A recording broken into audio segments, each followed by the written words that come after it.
Kalau tengok statistik kan, 29% rakyat Malaysia ni menghadap sakit mental lah. And masa COVID memang spike lah. Sebab duduk kat rumah ke sebab apa? I think life sendiri is abnormal. Kita dah tak ada sokongan. Mungkin sokongan sosial yang kita dapat sebelum ni dengan kawan-kawan, dengan family, benda tu dah tak ada. Dah sangat Isolation kan, loneliness. Contoh orang yang ada anxiety, mungkin dia makan ubat, yes, dia rasa lebih tenang. Tetapi dia tak belajar pun macam mana dia nak handle anxiety dia tu. Okay. So kemurungan kan, mungkin selama 30 tahun you hidup, you okay. Tiba-tiba umur 30 you ada something happen, you ada depression. Depression dia kena mengena dengan ADHD ke?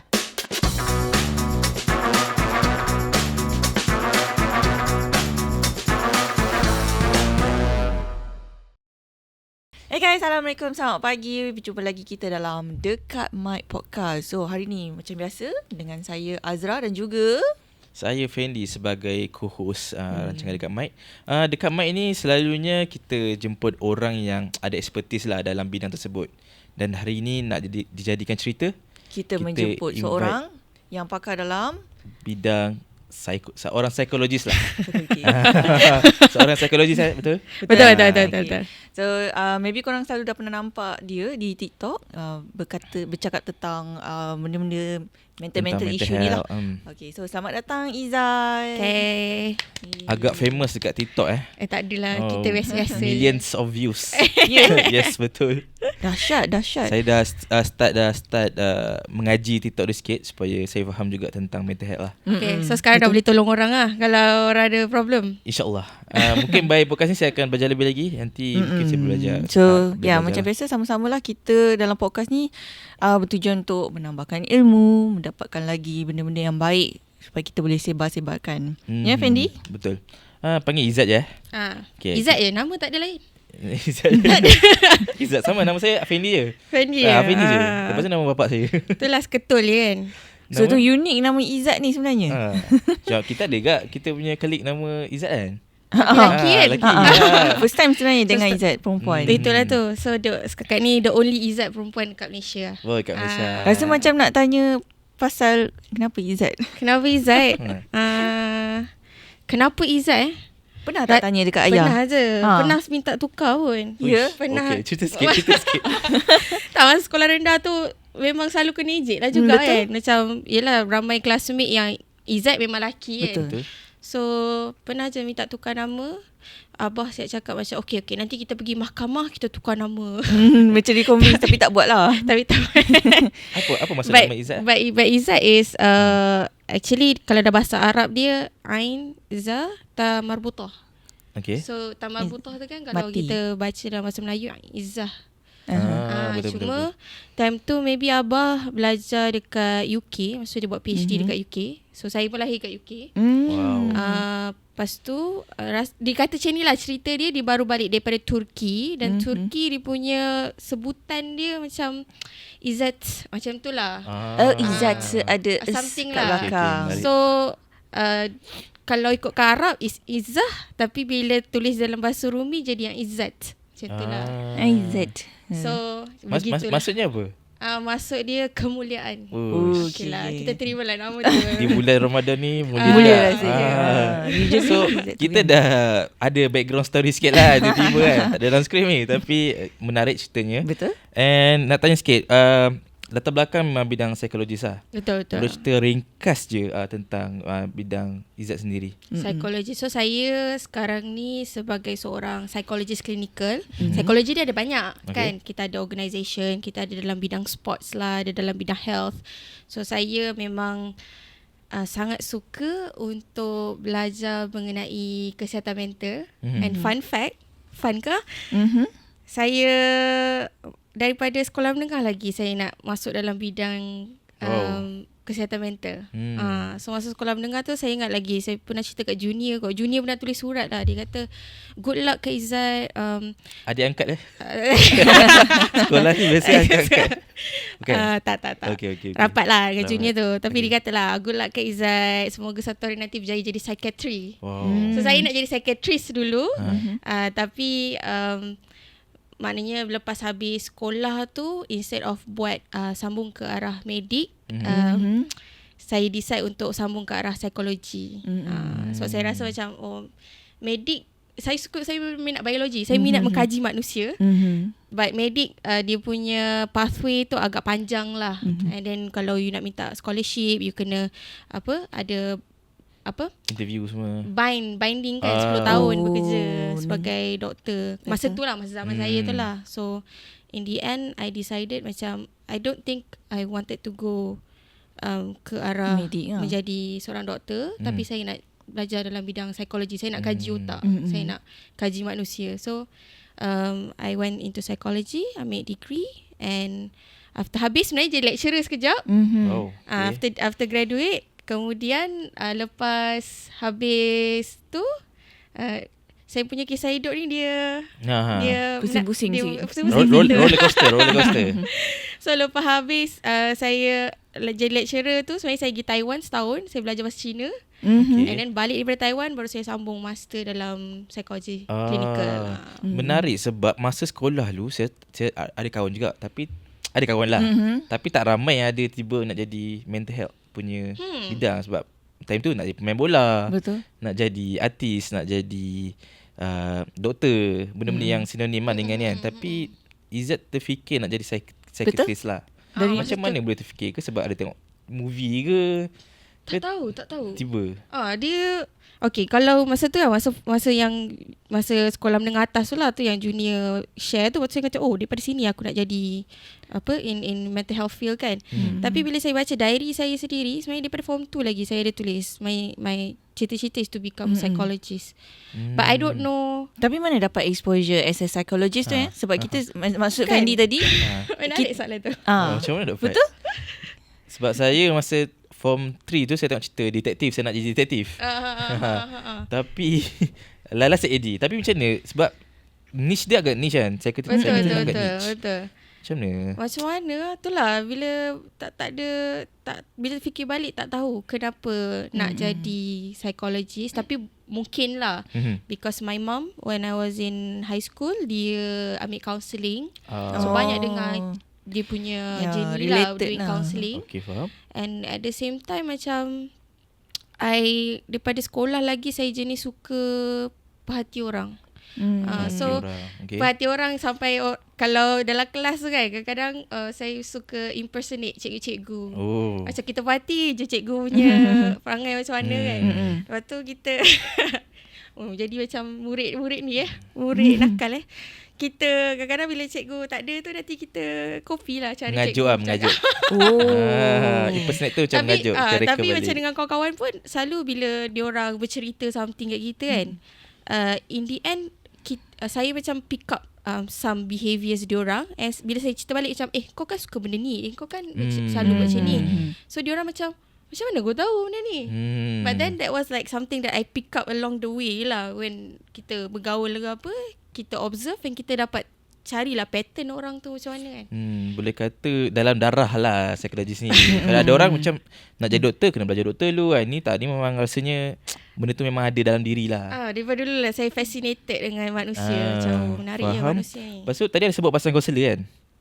So ada term ni orang loosely guna lah, macam psychiatrist, psychologist dengan kaunselor. Boleh cerita sikit lah secara ringkas beza tiga ni? Ringkas basically the whole tiga-tiga ni memang kita kata professional in mental health lah kan. Okay.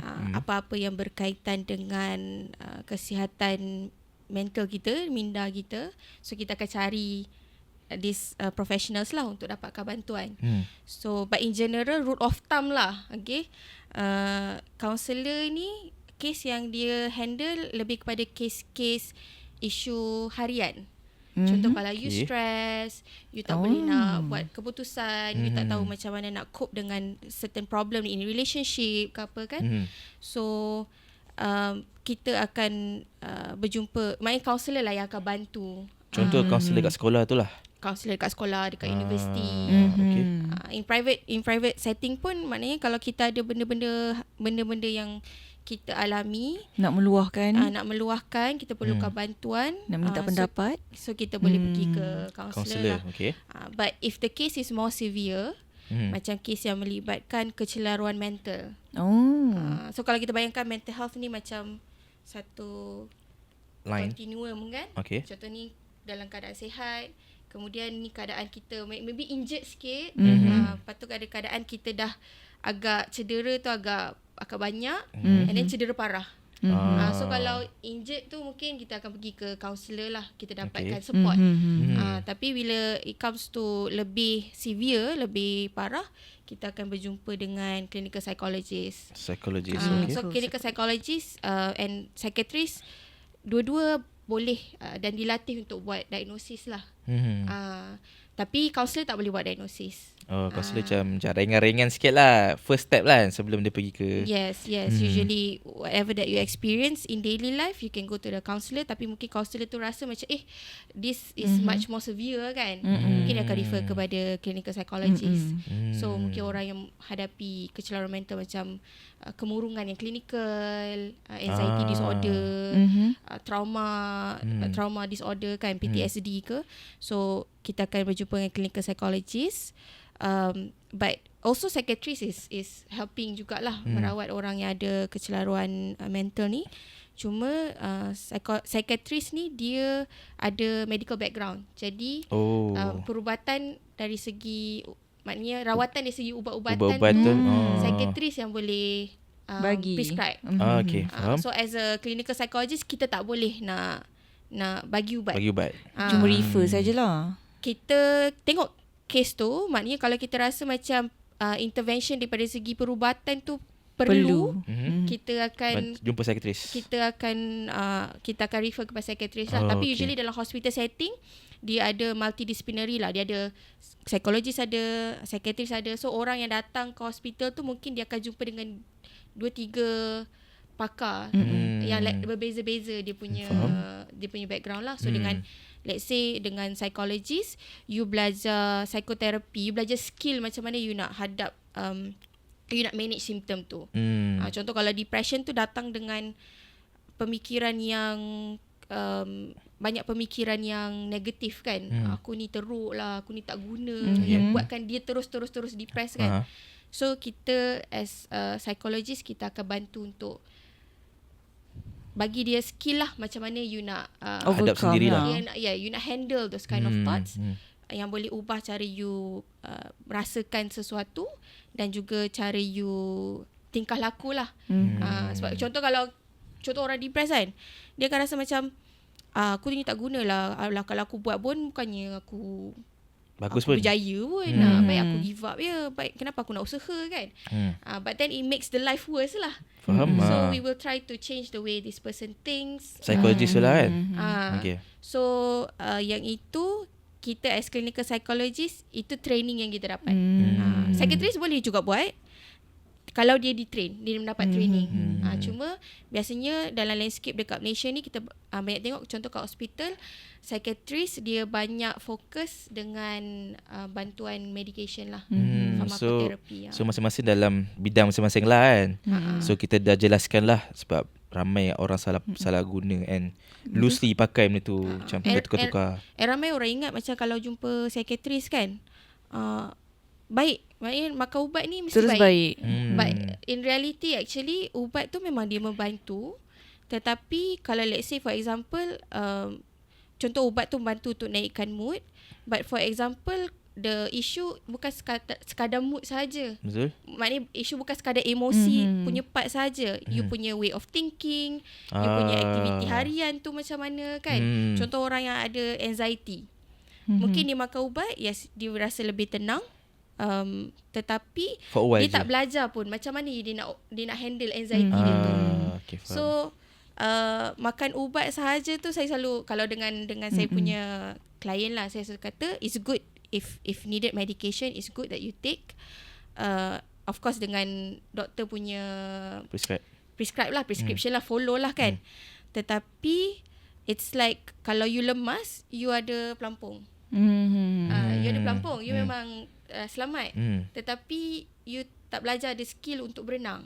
So the next time you kena campak dalam air kan, you perlukan pelampung. You perlukan pelampung lagi. So dia terlalu depend dekat ubat lah. Dia ada orang yang still bila ambil ubat tu sebab lain orang lain kes kan. Betul. Bila ambil ubat tu mungkin nampak perubahan yang lebih positif lah.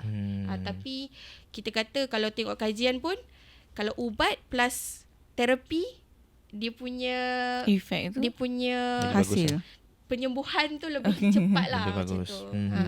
So tadi macam Izzat ada kata kalau usually kat hospital dia punya setting ada clinical psychologist, ada psychiatry.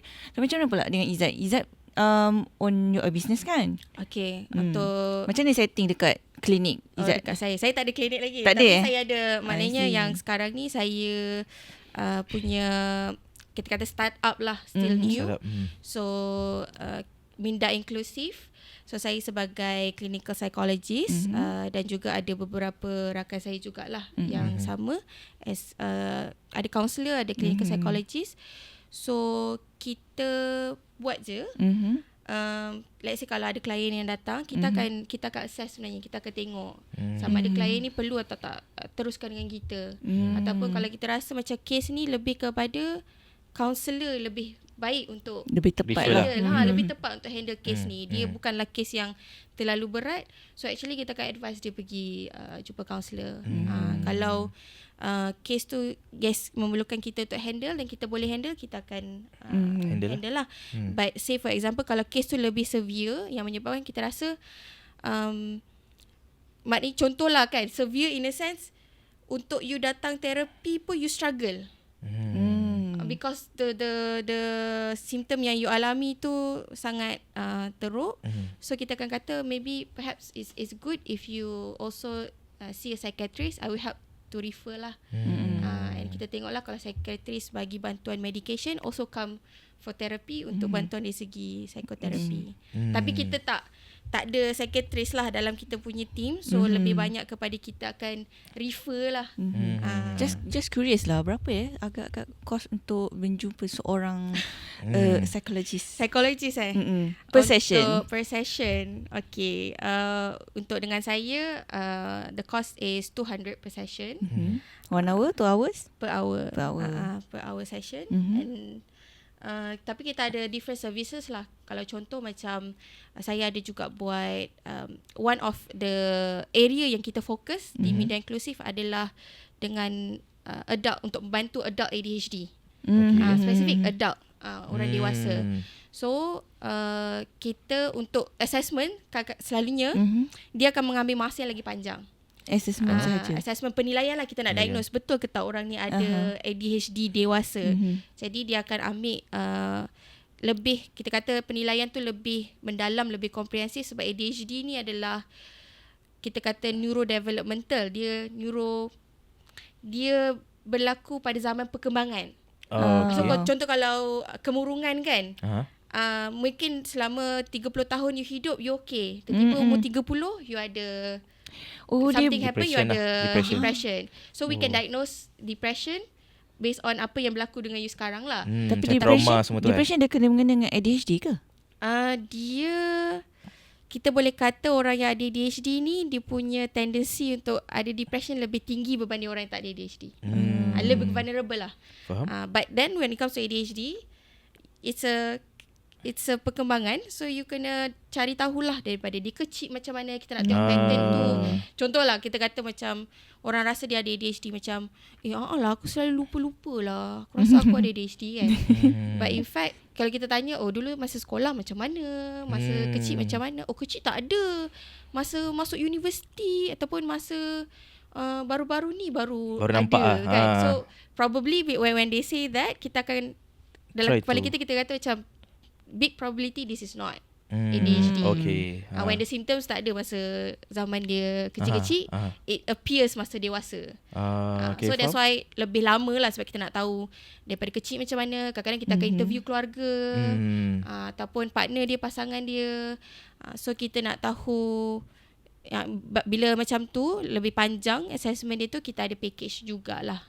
I see. Instead of bayar satu-satu, it may take like thousands kan to finish. So kita ada certain package yang kita buat lah. Sebelum tu nak tanya, ADHD ni macam satu common mental health problem in Malaysia ke? ADHD nak kata common, kalau ikutkan dia punya kelaziman lah, around, okay, kita ada different data, but around 2.5% ke 4% among adult. Adult, okay. So kalau 4%, let's say tak ambil 4% tu, maknanya 1 daripada 25 orang dewasa ada ADHD. Okay. So common ke tak common tu? 1 daripada 25. Saya rasa kalau tengok statistik kan, 29% rakyat Malaysia ni menghadap sakit mental lah. So macam portion of 4% is tu under 29% tu. Sebab 29% tu equal to 9 million. 1/3 lah. Itu dia data in 2016 kan. So kira berbanding dengan different disorder yang lain, kiranya ADHD ni tidaklah teruk setinggi macam rasanya anxiety disorder. Boleh kita tahu lagi depression, apa mental health problem lagi yang ada kat Malaysia selain ADHD? Di Malaysia? Di Malaysia je. Okay. Sama je, semua orang akan boleh kena kan. Apa lagi yang kita ada banyak kategori. Kita ada yang berkait dengan nervous system lah, anxiety kan. So anxiety disorder. Kita ada yang berkait dengan mood, which is depression. So depression tu bawah depressive disorder pun ada macam-macam lah. Dia bukan satu je lah. So tapi maknanya depressive disorder tu berkait dengan mood, low mood. And then kita ada bipolar. So bipolar tu yang masih mood, tetapi dia ada 2 fasa. Satu yang low, maknanya depressed. Satu lagi fasa manic.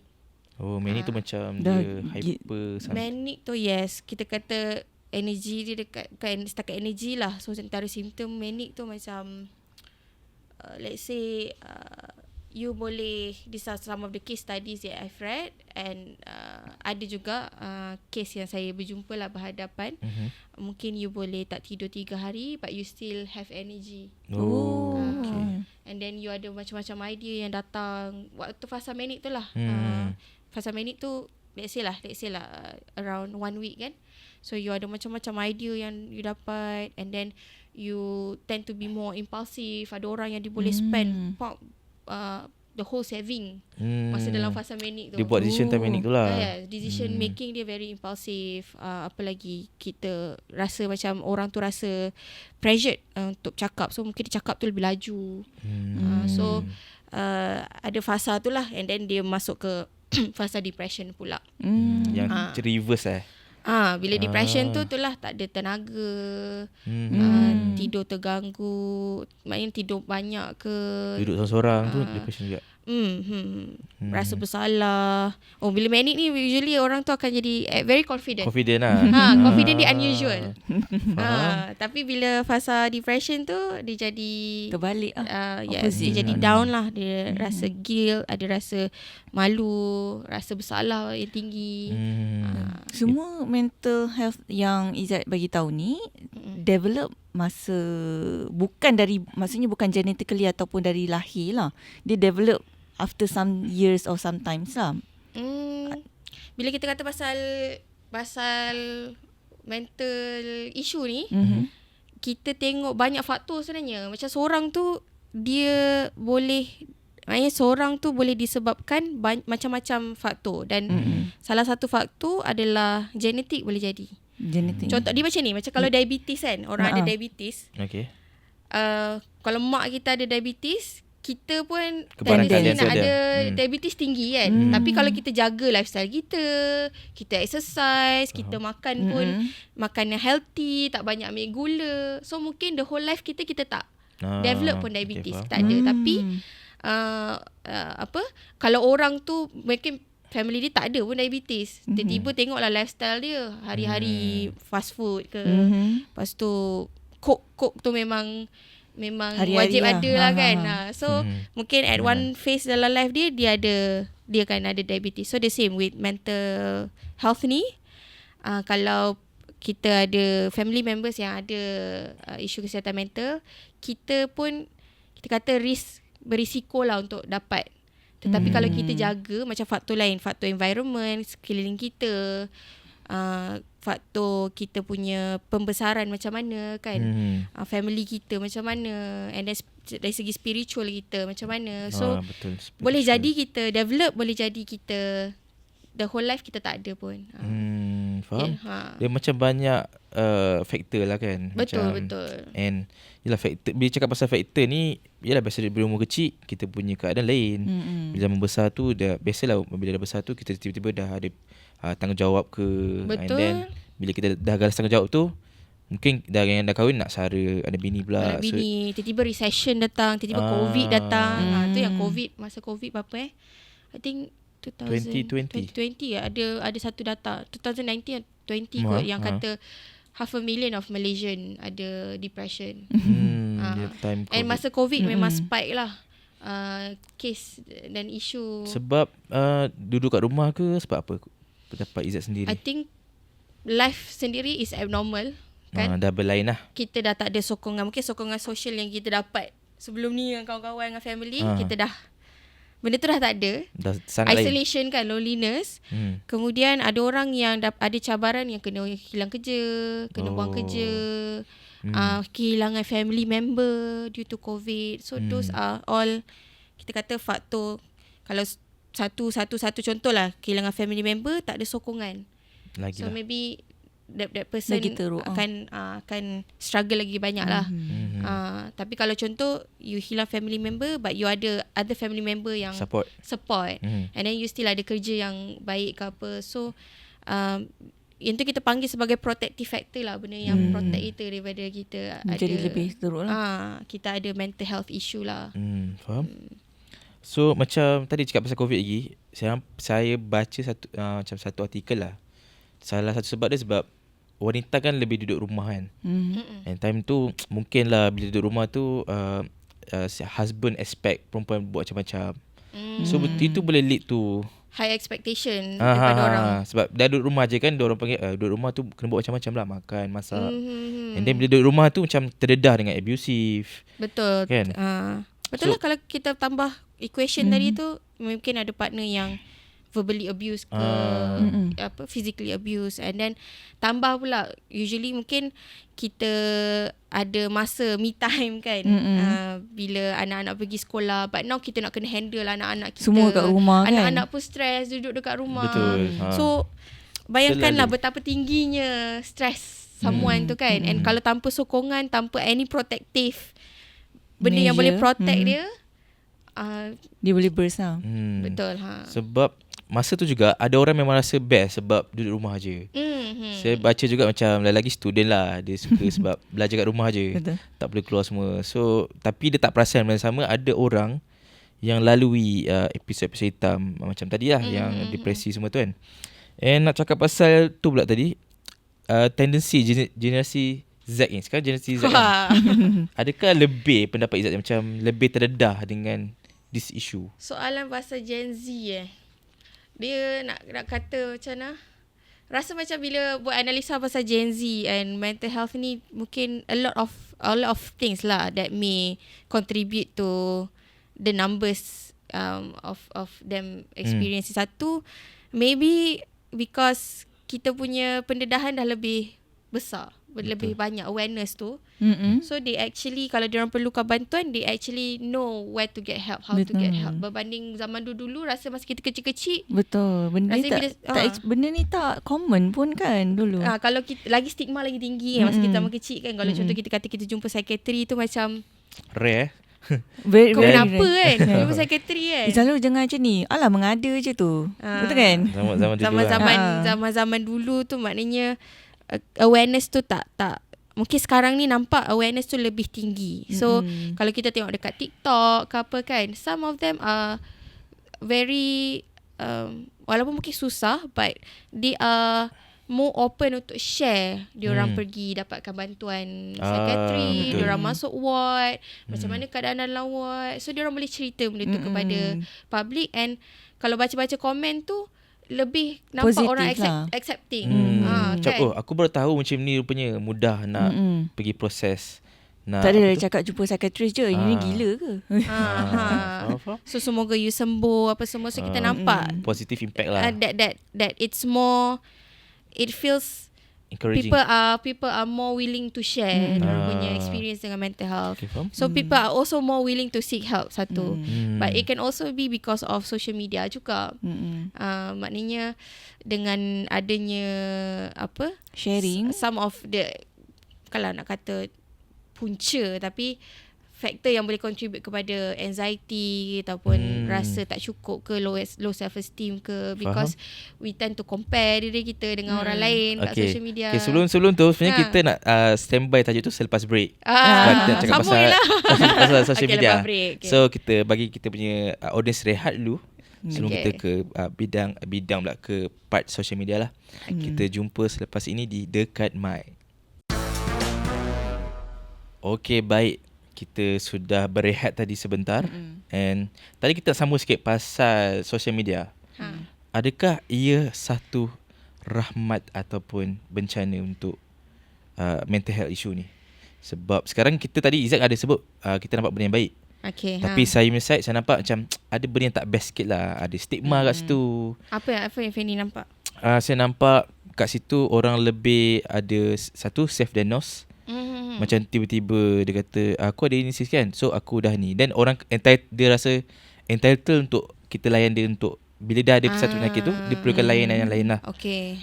And then satu lagi, kadang-kadang orang dekat social media ni orang cepat judge lah. Kadang bila dia buat action macam ni, tiba-tiba kata engkau kenapa macam ni lah, bla bla bla bla. Tu sebagai saya tu salah satu bencana lah di social media. Sebab lebih mudah, lebih vulnerable lah, sebab orang ramai akan nampak, orang akan react direct dekat kita.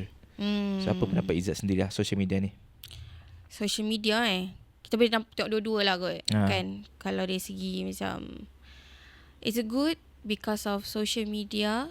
Macam tadi lah kata, a lot more people are willing to share. Dan maknanya macam saya sendiri, dulu saya tak nak TikTok. Saya macam tak boleh lah, apa benda ni, menari ni, apa benda Cringe semua cringe kan. Saya memang kata aku takkan masuk platform TikTok. Faham. But then bila tengok actually it comes back to apa benda yang kita guna. Betul. Siapa pengguna social media tu. So I think salah seorang yang bagi inspirasi ialah Khairul Aming lah. Bila dia cakap macam, yes, we be a content creator, but we be responsible, we be knowledgeable, and kita share something yang memberi manfaat kat orang kan. So in a way kita nampak lagi ramai orang maknanya in the profession yang bercakap juga di social media kan. Ada doktor psychiatry, ada clinical psychologist yang lain, ada counsellor juga, ada financial faiz, kan. So we use social media for this good purpose. So the knowledge yang kita ada, kita boleh share. Dan sekarang ni rasanya yelah, lain social media tu, lain dia punya format lah kot kan. Kalau target market dia lain. Facebook macam lebih kepada penulisan. Betul. Orang-orang promo sikit. Kalau di Instagram tu banyak orang muda. Instagram visual lah. Tapi Reels pun boleh lah kan di Instagram. Betul. Di TikTok tu memang lebih laju lah. Fast pace. So itu kebaikannya is that we get more out there. But at the same time, I think the challenge is sekarang ni banyak format social media ni dia, ataupun when it comes to younger generation ni, attention span dia sangat rendah. So kadang-kadang kita buat video tu, kalau contoh nak faham something, dalam masa 1-2 minit tak cukup pun. You nak mendalami sesuatu benda tu, it's not just within that short span. Tu yang macam video saya lah, video pasal saya gadis ADHD kan. Kat 2 million view kot kan. And then tengoklah, kalau tengok kat komen tu macam, aku ada kan. Tapi the thing that we share tu macam it is related to ADHD, but maknanya macam behavior ADHD ni tak eksklusif untuk orang ada ADHD. Fendi pernah lupa tak? Pernah tertinggal kunci rumah tak? Pernah. Pernah. Info tertinggal pernah. Pernah apa lagi kata? Pernah buat satu kerja lepas tu distracted tak? Pernah. Okay. Azra pernah? Pernah kan? Mungkin pernah. Tapi at a at a normal, macam tak sampai mengganggu kehidupan lah. Dia bukan tanda yang tanda yang betul lah orang tu ada ADHD betul. Dia kalau macam ni, bila ADHD ni, kalau kita nak faham, dia jadi macam sampai you interfere life, macam you tak dia berlaku sangat-sangat kerap sehingga it change your life. bukan change, you memang macam tu daripada kecil. Okay, faham. So macam saya daripada kecil memang dah kena bebel lah dengan, bukanlah dengan kena bebel, tapi balik kampung tertinggal baju lah, tak bawa baju raya, hilang jam lah, hilang ni lah, hilang tu lah. So benda tu macam daripada dulu tu konsisten ada. But nak kata tadi, short form ni you may not be able to like explain so many things. Which may lead to macam orang tengok and orang rasa macam that is true, but if they don't read more, if they don't explore more, ada juga yang tend to like just self-diagnose je lah. Macam yelah, aku ada ADHD lah ni. Contoh kan. Yelah, aku ada tanda-tanda anxiety ni lah. Aku ada anxiety disorder lah ni. Sedangkan contohlah, anxiety is something normal. Siapa je tak ada rasa resah kan? Berasa gelisah. Nak jumpa mak mertua dulu resah kan? Resah. Tapi bukanlah, kalau contoh sampai langsung tak nak jumpa mak mertua, itu problem lah kan. But at what level lah. So it gets to this point lah that people also do self-diagnosis. So that is where the harm comes in lah. So actually penting ke kita untuk diagnose yang kita ada ADHD, dan penting ke untuk kita rawat ADHD? Okay. Not just ADHD kot. Maybe if I speak in general, basically diagnosis ni, kepentingan dia adalah supaya kita dapat tahu, kenal pasti kenapa satu simptom tu wujud. Contoh saya kadang-kadang bagi example yang lagi senang kita nak nak bayangkan, macam kalau kita terbatuk kan. Kita bangun, kita duduk batuk-batuk. Lepas tu kita terus macam batuk-batuk ni simptom COVID ni, aku ada COVID. But that is the fear yang kita tak nak jadilah misdiagnosis. You sebenarnya mungkin batuk tu is because of something else. Kahak ke kan? Batuk kering ke? Gatal ke? Boleh jadi something yang more serious, boleh jadi something yang not serious. But the thing is, let's say lah, kalau contoh waktu tu tengah ni kan, you nak jumpa doktor supaya you tahu macam okay, what's actually happening kat sini. Boleh tak doktor you check lebih dalam, lebih mendalam lah, what is the thing that I'm experiencing. Let's say lah, kalau batuk tu setakat 1-2 hari, lepas tu dah pergi, tu biasalah kan. Tapi kalau batuk tu sebulan tak habis-habis, of course kita nak check. Betul. So sama juga macam benda-benda dalam, macam saya kata dia lah, kalau cerita ADHD tu orang rasa dia very relate, kalau sekali-sekala dalam everyday, that's just normal, human being human kan. But if it is konsisten, bertahun-tahun lamanya sampai macam orang tu, suka marah, orang selalu kata kritik kita ke apa. So we want to check lah, betul ke it is ADHD yang kita syak, ataupun benda tu sebenarnya benda lain. So bila jumpa dengan psychologist ke psychiatrist ke, they will ask you, they know what to ask, they know what to look for lah. Then dia akan bantulah untuk rawat lah, figure lah yang you rasa macam ni, you rasa tak ada motivasi, you rasa senang lupa, you apa benda ni, apa punca dia. So kalau puncanya, contoh puncanya trauma, so kita akan rawat punca dia. Kalau puncanya ADHD, kita akan suggest what we can do untuk manage ADHD. Kalau puncanya anxiety, then kita akan attend and it can also be, kadang-kadang ada lebih daripada satu isu. Contoh orang tu ada ADHD, at the same time dia ada anxiety. So bila kita tengok macam okay, mana satu yang lebih affect life dia, rupanya anxiety dia tu yang lagi boleh ada lebih daripada satu mental health. Kita panggil comorbid. So bila kita tahu apa yang lebih serius, bila kita bagi rawatan tu, kita tumpulah kepada apa yang boleh membantu daripada ketika itu.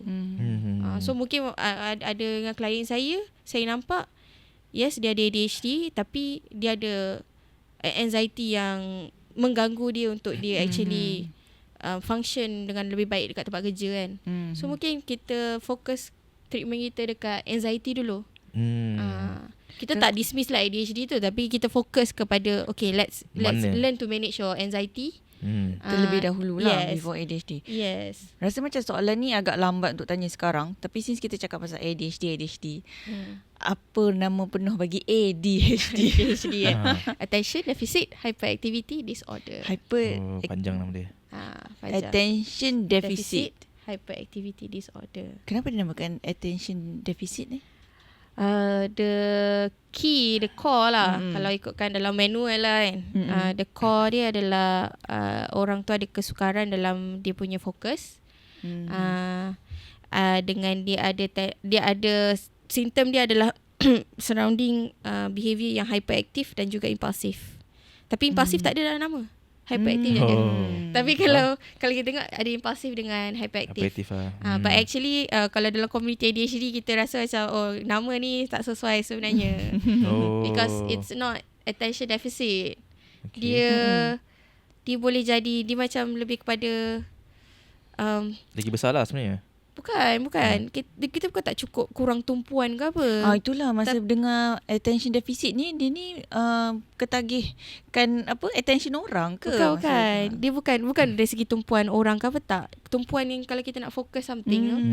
But actually if we understand more about ADHD, dia kesukaran nak regulate tumpuan tu. So contoh kadang-kadang kan, kalau kita tengah buat kerja, otak kita ni ada ability untuk filter gangguan-gangguan luar yang macam tak berkait. So that's why kita boleh macam kita duduk tu kita boleh buat tu je.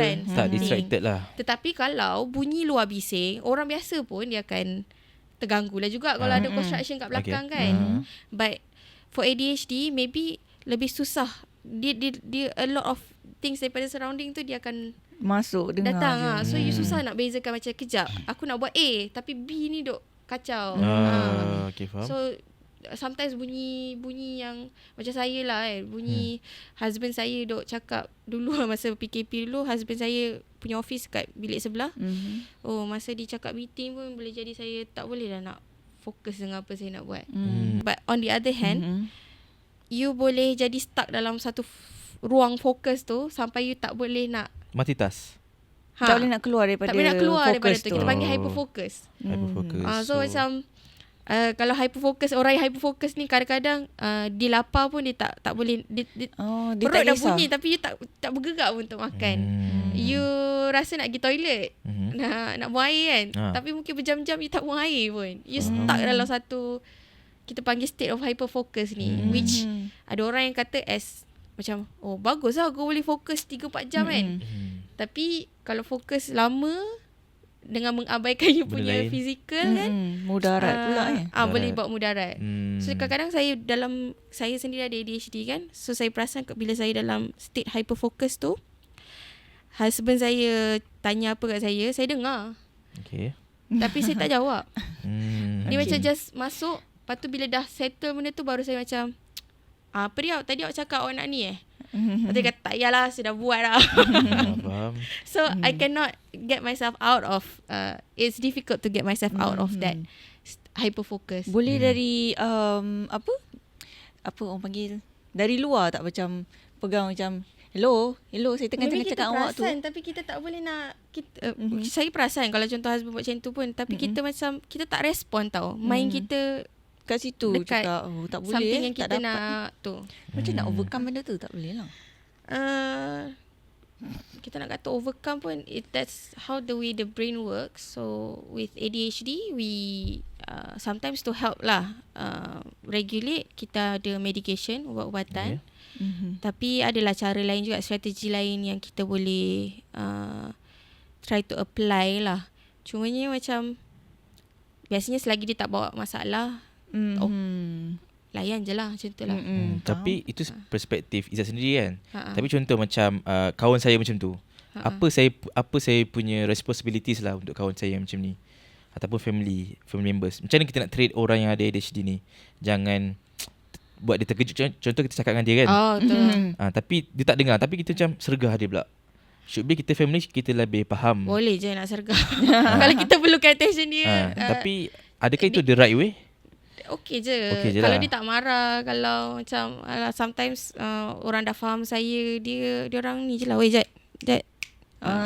So nanti they get my attention juga. Tak adalah saya macam robot stick ke. Cuma it's harder to when I'm get out from hyper that focusing, it's hard lah to get out.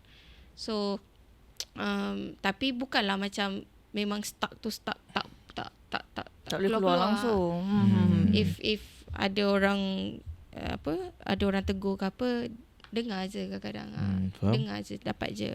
But itulah, that is jauh yang kita pergi kan. Dia kata ADHD ni boleh jadi satu podcast kan. Satu podcast. So bila you know that the reason why certain symptom berlaku, lagi senang you nak dapatkan treatment solution dia lah. Treatment yang betul. So bila you self-diagnose, satu mungkin jadi misdiagnosis. One thing lah kan. Diagnosis tu salah. You rasa tu ADHD tapi sebenarnya tu anxiety. Sebenarnya tu related to just even sebenarnya bila kita tanya kan, dia tak boleh nak fokus dalam belajar apa semua, kita tanya tidur macam mana. Oh, saya selalu main game sampai 3 pagi. Lepas tu pukul 6 saya dah bangun. Dia kata okay, let's fix your sleep first. Dan kita tengok fokus ni hilang ke. Faham. Mungkin mengantuk lah basically. Masalah fokus ni ada lagi ke tak ada. Sebab dia boleh jadi macam because of itulah sleep issue. Saya tak boleh nak fokus sebab yelah assignment saya banyak nak kena submit apa benda semua ni, saya memang tak tidur. Okay. Tu yang kita nak buat assessment to actually figure juga betul atau tak sebelum kita kata oh yes, this is a disorder. Sebab besar apa, nak buat keputusan benda tu adalah disorder tu besar. Bukan senang. Ada banyak proses lah kan. Kita tak nak suka-suka cop orang, kau ni depressed, kau ni ada anxiety disorder. Tak, kita kena ada maknanya guideline, dan juga kita kena faham apa yang berlaku. Sebab tu kata tadi bukan satu faktor je, banyak faktor kan. Dia jadi masalah bila orang self-diagnose online. Online test. Kadang kat link Twitter ni, aku macam ni, cuba korang try pula. So benda macam tu boleh bagi impact yang tak elok juga kan. Faham betul tak? Tapi at least kalau dia buat online quiz assessment, dia nampak dia macam ada simptom tu, dia memberikan bagi macam satu permulaan untuk dia pergi ke jumpa yang pakar. Correct. So benda baik jugalah. It's good if you do self online, tak ada masalah. Kita ada je contoh DAS tu kan. Kita bagi tahu je dekat klien ke dekat orang public ke, macam you nak buat DAS, buat je. Tapi buat DAS tak bermaksud you ada disorder. Dia saringan je. Dia macam selalu orang tanya kan, saya buat ni, saya nampak anxiety saya tinggi, depression saya tinggi dalam DAS 21 kan. Saya ni ada ke?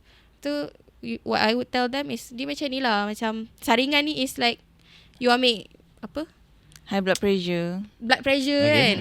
Lepas tu tiba-tiba tengok 140. 140 berapa? 100 contoh kan. Adakah you ada sakit jantung? Kita tak tahu. Tak boleh, tapi jumpa. Ada kemungkinan kan. Sebab blood pressure tu tak normal. Blood pressure tu tinggi. So kita akan follow up dengan doktor. Doktor akan buat. Then it's good lah, the assessment tu dia terus pergi jumpa yang pakar lah. So bila buat assessment tak ada masalah. Buat je kalau you tengok. Tapi berhati-hatilah sebab kadang-kadang assessment ni macam anda adalah binatang apa? Anda adalah seekor kucing. Bermaksud anda ni dah jadi horoskop pula. Be careful of assessment yang kita kata kesahihan dia tu tak tahu. Keboleh percayaan dia tu kita tak tahu ada ke tak. So biasanya assessment yang berkait dengan mental health ni yang kita guna ni, kita dah tahu dah, ada research dah. Buat bila nak develop. So it's a good initial step lah before kita refer kepada pakar. Tak ada terus terjah pergi pakar kan. Kalau nak buat dulu boleh, tak ada masalah. Tapi don't take literally lah. Kadang ada orang kata dia terus aku depression, and then buat status aku depressed. Ada macam tu jugalah. Cakap pasal depressed, pasal ni kes baru-baru ni adalah dekat social media. Kita sikit je, tak nak terlalu dalam. Dekat social media ni maybe dia seorang ibu lah, and disebabkan dia macam buat something yang di luar norma, which is dia macam korbankan anak dia lah. So ada orang yang kata disebabkan masalah mental health. So benda tu boleh jadilah. I think Sampai boleh if bunuh I read family. the news lah kan, I follow the news. Sekarang ni kalau tak silap dia masih tak ada konklusif. There's no conclusive like what is happening lah on that woman. what goes on into the mind kan. Tapi what I know is kan ibu tu dah dihantar ke sekarang ni bukan dirawat, di tengah buat pemeriksaan di Hospital Permai. So Hospital Permai adalah hospital untuk facility untuk mental health kan, untuk mental illness kan. So cannot conclude, kita tak boleh nak cakap macam ya atau tak, but ada possibility lah with maknanya kalau kita punya kesihatan mental dah terjejas dan dalam keadaan yang teruk, dia boleh, kita kata, buat action macam tu lah. kita punya rational, kita punya tindakan kita, keputusan kita tu dia tak betul lah. Di luar jangkaan. Di luar waras lah. So kalau I don't know, I cannot comment on apa yang berlaku because we don't know, but for one thing I know macam similar case dekat US. Saya pernah baca lah, di mana ibu dia lemaskan 5 orang anak dia. Then ada conclusion on that case. And bila buat tengok lebih dalam apa benda semua, memang dia ada menghidap postpartum psychosis. Maknanya keadaan lepas you bersalin, tapi yang ni lepas bersalin lah kan. Lepas you bersalin, lepas bersalin anak yang last dia tu kot, anak dia tu baru berapa bulan masa dia lemaskan tu. Tapi they found out yang dia memang ada isu, sebelum tu dia memang ada isu kesihatan mental dah lah. Tapi disebabkan pressure kot, macam dengan dia kena jaga ayah dia yang sakit ke something lah. Anak pun ramai dah kan. Dia ada stressor lah yang berlaku. And then what happened is dia ada dengar suara. Dan bila dia kata dia lemaskan anak dia tu sebab dia nak protect anak dia tu daripada something yang jahat. But the judgement dah tak waras lah. So benda ni, one thing is preventable if you get the right treatment. Kalau you dah perasan dah something is not right, it's not as normal kan. Orang ni dah ada perubahan dari cara dia berfikir, cara dia, contohlah yang kes baru-baru ni pun yang bila saya baca kata daripada seorang yang peramah dia jadi pendiam. Those are changes yang kalau kita nampak something tu tidak sama, we try to take action terus lah, rather than kita biar je orang tu. Ataupun macam tadi lah kata, ada orang yang bukanlah don't know lah what, but it's common to hear. Contohnya bila let's say ibu struggle ke apa, they get commented macam, you ni mengada-ngada, you ni apa benda semua kan. They get criticised maybe for being feeling different, having struggle dengan dia punya emosi kan. Because postpartum you boleh ada postpartum blues. Postpartum blues tu common. Maknanya kata dalam 4 daripada 5 ibu yang baru melahirkan anak dia akan rasa. But it's very short term lah, macam mood swing apa semua, tapi like few weeks. And then kalau lebih severe, you boleh ada depression, which is lebih lama lah. Dan you perlukan support yang lebih. And kalau yang lebih severe lagi, dia kata psikosis tu lah, sampai tahap you ada mendengar suara ke, ataupun you punya kepercayaan tu dah menyimpang kan. Delusi, ada delusi. Okay, so apa yang Izzat cerita tadi kan, saya rasa kita kena ini kira topik terakhir lah. Kita nak tanya peranan masyarakat sendiri ataupun family untuk orang. Sebab kita tahu orang yang ada mental health ni, dia sendiri tengah struggle kan. Dia sendiri tengah fight untuk dia punya, orang kata, mental health lah. Tapi apa patut peranan masyarakat tu sendirilah. Kira macam Izzat punya macam kata-kata terakhir lah untuk viewer, masyarakat, ibu apa, kawan-kawan yang macam tu. Korang yang tengok ni. I think first of all, bila kita kita treat mental illness as physical illness juga. Because kalau kita nampak orang sakit, kan, kita akan rasa lebih empathy dekat orang tu, kan. Contoh orang tu tak boleh nak buat ni ke, kita akan cakap tak apa aku tolong. But the thing with mental illness is you tak boleh nampak. But Benda if tu ada. kita faham benda tu, kalau orang tu tengah in a place where dia tak okay dan dia perlukan bantuan, kita boleh bantu. Contoh sambil orang ni dapatkan rawatan, mungkin ada serta-serta, contohlah kalau isteri ni dapatkan rawatan sebab certain mental illness, suami ni lah ambil peranan untuk banyakkan buat kerja kat rumah ke, tolong certain things, ataupun you reduce expectation. Sebab sometimes kalau depression kan, boleh jadi you tak nak bangun tidur pun. Rumah bersepah apa benda semua. So maybe bila you lebih memahami, satu, you bawa orang tu dapat rawatan.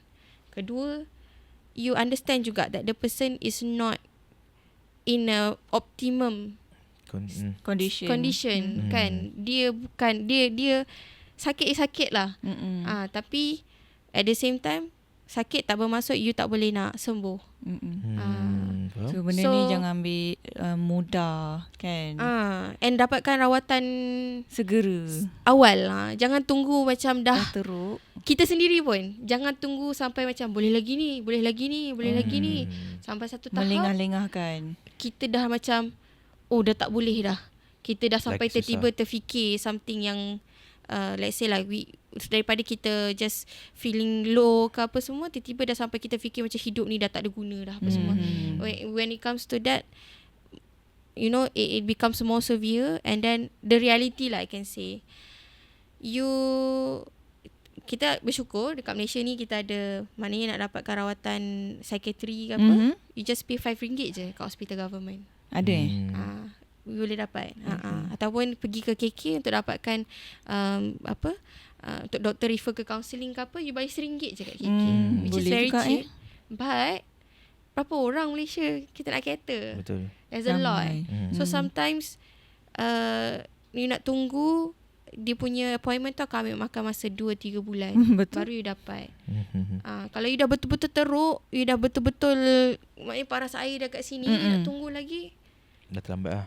Terjadi apa tu? Susah lah. It will be like you punya hidup dah terkesan dah juga dengan symptoms apa kan.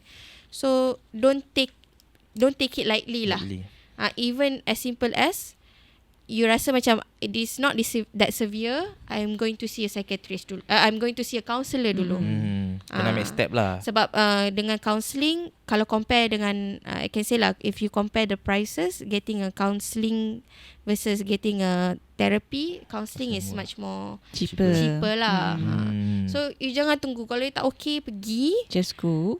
If the counsellor kata macam this is more serious, I think you need to see. So they are in this field, they know the roles of different ni kan, different dia orang tak ada profession. pandai-pandai ambil. Okay, tak apalah aku ambil. Tak apalah semua kes aku nak ambil. Macam saya semua kes saya tak ambil juga. Semua kes yang macam saya tak tahu, saya tak boleh nak handle, ataupun mungkin perlukan rawatan klinikal different profession, saya akan bagi request untuk pergi sana. Contohnya macam kes yang melibatkan substance use, apa tu, penggunaan bahan terlarang, addiction ke apa. Saya bukan pakar dalam benda tu.